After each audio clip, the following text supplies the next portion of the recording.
Now, we must understand that the Indian Constitution was framed by the Constituent Assembly of India, and the chairperson was B.R. Ambedkar, who made a great effort in actually framing a wonderful constitution for India.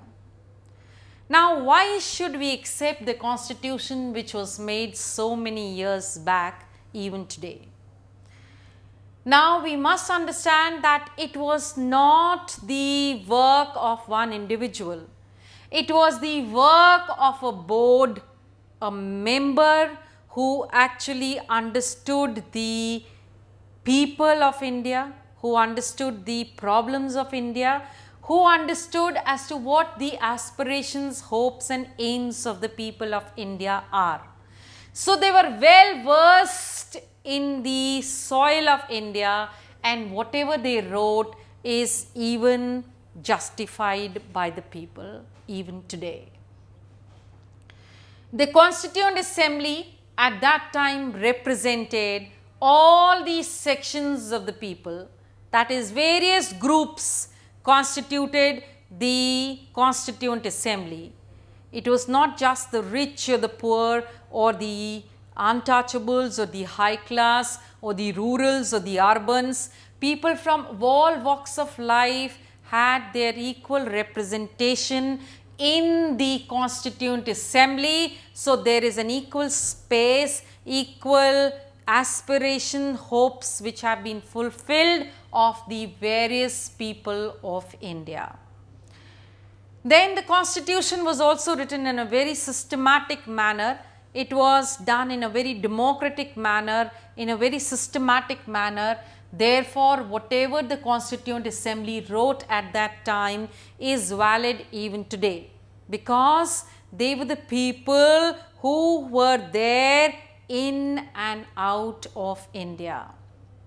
Of course, various changes, modifications, amendments to the Constitution are made every now and then, but that is just making the changes as and when required, but nothing to change the legal framework of the Constitution. Now, the philosophy behind the framing of the Constitution was very simple.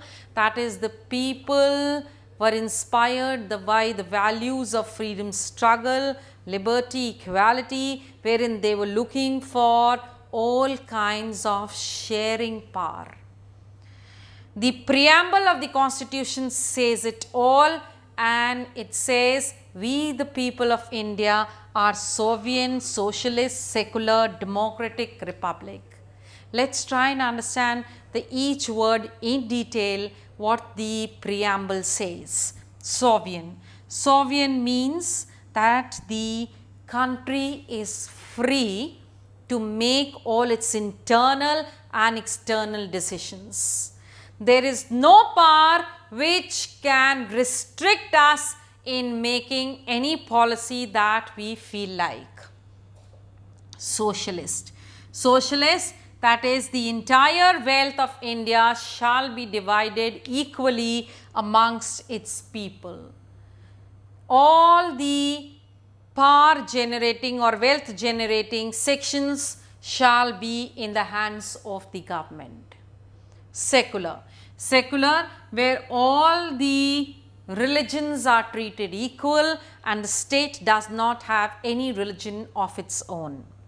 Democratic, a government of the people, by the people, for the people.